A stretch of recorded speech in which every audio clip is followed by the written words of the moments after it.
Hi guys, this is your girl Oguru Tifoma. Welcome to the African Update Show. Another tribes all over Africa. I hope you guys are doing well. I'm back again to bring hot gist. South Africans, you guys are wondering how Prophet Bushiri pulled off his escape. I am here today. They're going to give you full gist, the full story.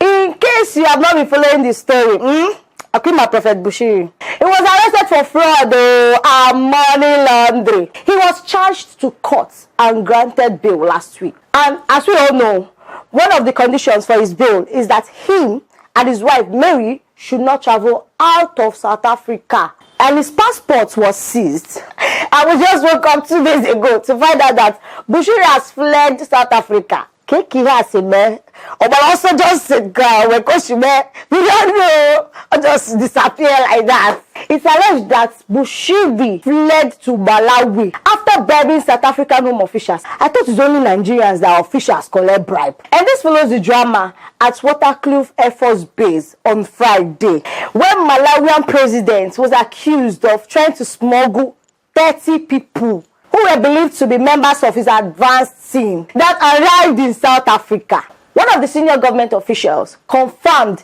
that the Malawian presidential jet was grounded for hours because of the suspicious passengers he was carrying in his jet. That there was an anonymous tip that Bushiri was among the suspicious passengers in the jet. When they searched the jet, they did not find Prophet Bushiri. The press secretary of the Malawian president confirmed that Bushiri was not on the presidential jet. He said that the presidential jet was delayed. Some members of the team were not allowed to board from Waterkloof. They were forced to go to Tambo International Airport. The reason being is that when they arrived in South Africa, they landed in Tambo.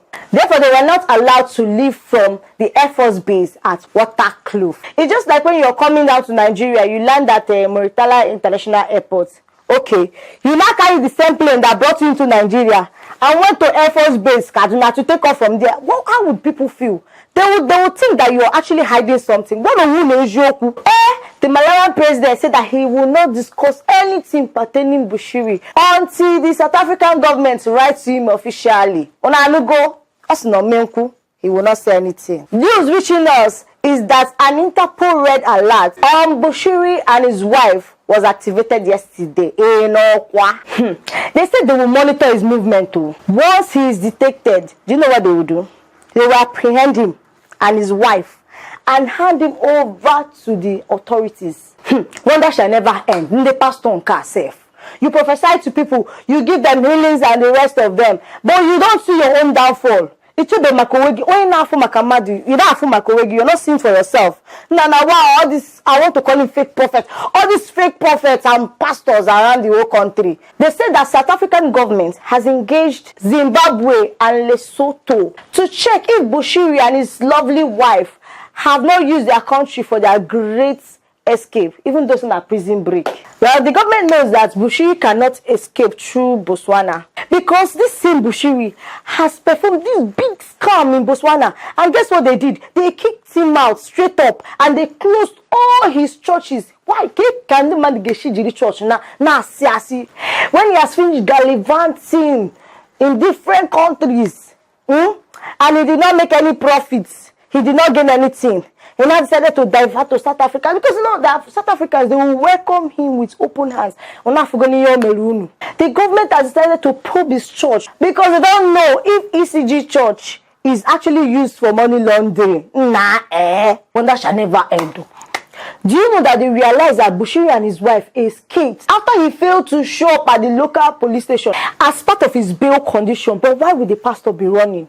It is said that South Africa has a good chance of bringing back Bushiri and his wife because Malawi in 2002 ratified the SADC protocols on extraditions. They said it's easy to bring back Prophet Bushiri and his wife to South Africa to come and face the music, because talks are ongoing with Malawi as we speak to bring Bushiri back. He must come back to South Africa and come and face the music. South Africans, because no channel to now listen to me. if the Malawian president helped smuggle him out, why do you think Malawi would easily give him up? He's their son now. In Africa, they said he's a thief. But that same thief is our thief, living for us. Happening in South Africa. That is why corruption is now the order of the day in Africa. Everywhere you see corruption. Everywhere, even in the church. Sunday Independence got a tip that Prophet Bushiri and his wife fled on Friday. It is suspected that they were smuggled in the Malawian presidential jet, which left Waterkloof around 9 p.m. on a check the Kwaka and also made a quick stop at Oatambo to pick up members of his entourage who were not allowed to board the flight at the Air Force base at Pretoria. Our able Prophet Bushiri has released an interview on Saturday where he was just lying to himself, not to me, and lying to some people that want to believe him. That he's going to come back to South Africa when he's assured that he's going to get justice. Nwano, watch a bit of the video. Because it's a wish of every person to have a fair trial and to have their innocence proved before courts. I believe in the law, and I'm a law-abiding citizen.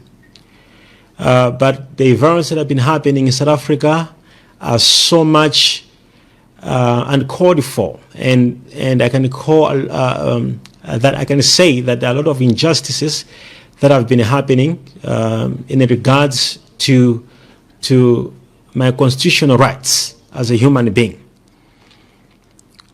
As I said in the background of all the events in 2017-18, I had a lot of problems with some people who were coming to me in the name of law enforcement, or let me say police officers who were looking for money, to extort money from me.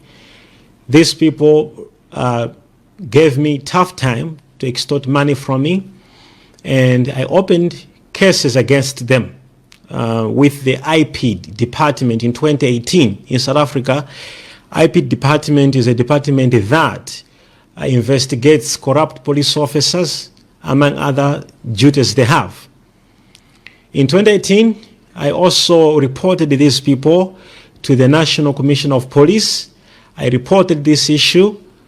After reporting to him, he referred me to the former Minister of Intelligence, Minister Bongo. He also referred me to Minister Bongo.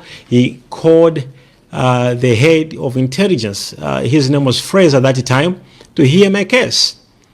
Not only that, I am told that there was General Matakata in South Africa who was informed of this issue. Thank you guys for watching this episode of the African Update Show. Don't forget to follow us on Instagram, Twitter, and Facebook. And don't forget to follow me also on Instagram. I love you guys. Mwah!